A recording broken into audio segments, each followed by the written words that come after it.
ChatGPT named these 3 businesses the worst businesses of 2025. Let's find out why and why they suck so bad.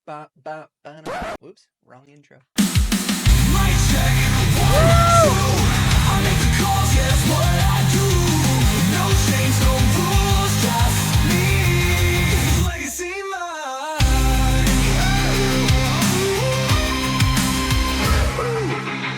All right, let's do this. Welcome to the Mike Check Yourself Show. This is your host, Legacy Mike, and we're going to talk about the 3 worst businesses of 2025, according to ChatGPT. If you haven't seen my video on the 7 R's of a perfect business, go back and watch that video. We'll put it in the comments and make it easy for you to find it. But essentially, those are the 7 main things that make a business the best of all time. And if you haven't watched the video, I'm going to go ahead and make it even easier for you and give you the 7 right now. Number 1 is revenue. How much can it put into your pocket after all expenses are paid? This is called profit. Number 2, recurring revenue. Does it have repeat customers or reoccurring revenue that comes in that you can collect on every month or year? Number 3, is it recession proof? Will it stand the test of time? Will it be able to get through tough market? Number 4, resilience. How long will this business be in operation?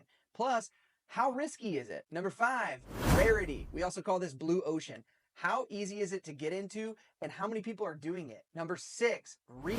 How big can this business get? How far can it scale? And number 7, resale value. How big of a multiple will this be able to sell for? And can it even be sold? So ChatGPT said these 3 businesses are the worst according to these 7 R's of a perfect business. What ChatGPT did was it took a ranking of 0 to 100 for each one of the 7 R's. Then it took those scores, put them together, and gave us a total score for those businesses. So without further ado, here's the 3 businesses that ChatGPT absolutely hates, and here's why you shouldn't start these businesses in 2025. Coming in at the 3rd worst is pressure washing. I actually used to own a pressure washing company, and back then it was a decent business to get into. But now, so many people are getting into it. The market is flooded. The barriers to entry to get in are so low. I mean, anybody can go out to Home Depot and just buy a pressure washer. There's so much competition, which is driving prices down. There's nothing specialty about it, so the ticket price is really low. It's non-recurring. You could make the case that it's semi-recurring if you were to do people's properties once a year. And very few people actually sell a pressure washing business for an actual multiple. They might be able to sell the equipment, tools, and customer list as an asset sale, but very few people are gonna make a multiple on their money. So pressure washers, get the heck out of here and start a business that actually requires some money and some skill. And if you're in a pressure washing business and you're frustrated right now, find a business that's a little bit more rare and harder to get into and just pivot, man, because it ain't getting any easier. I can tell you that. Coming in at the 2nd worst business of all time, according to ChatGPT, is life coaching.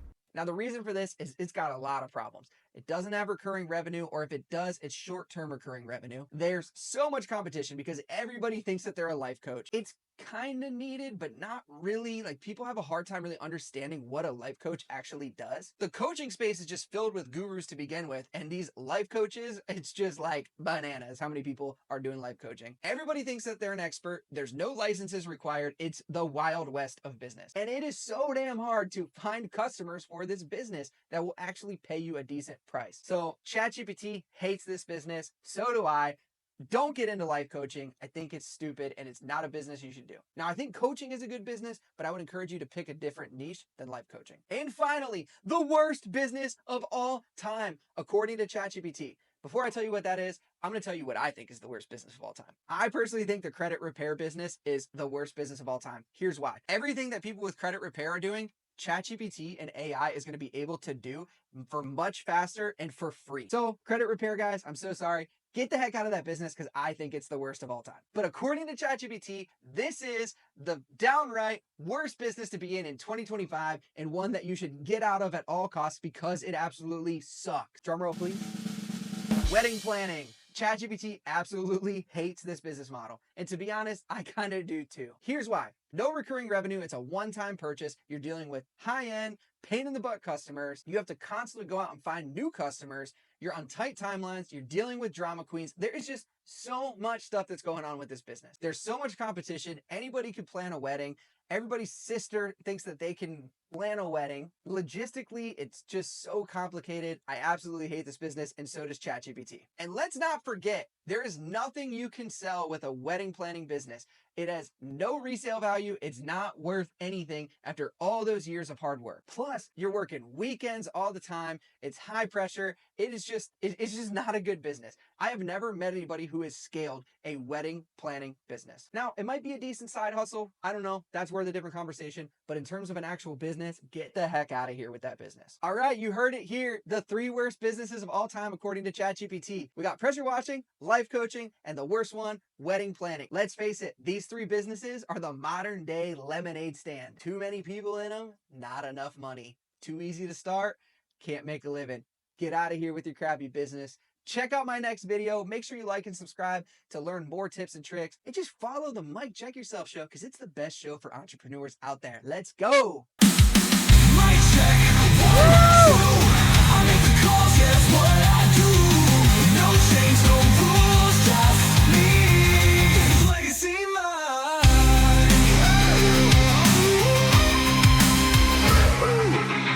All right, let's do this.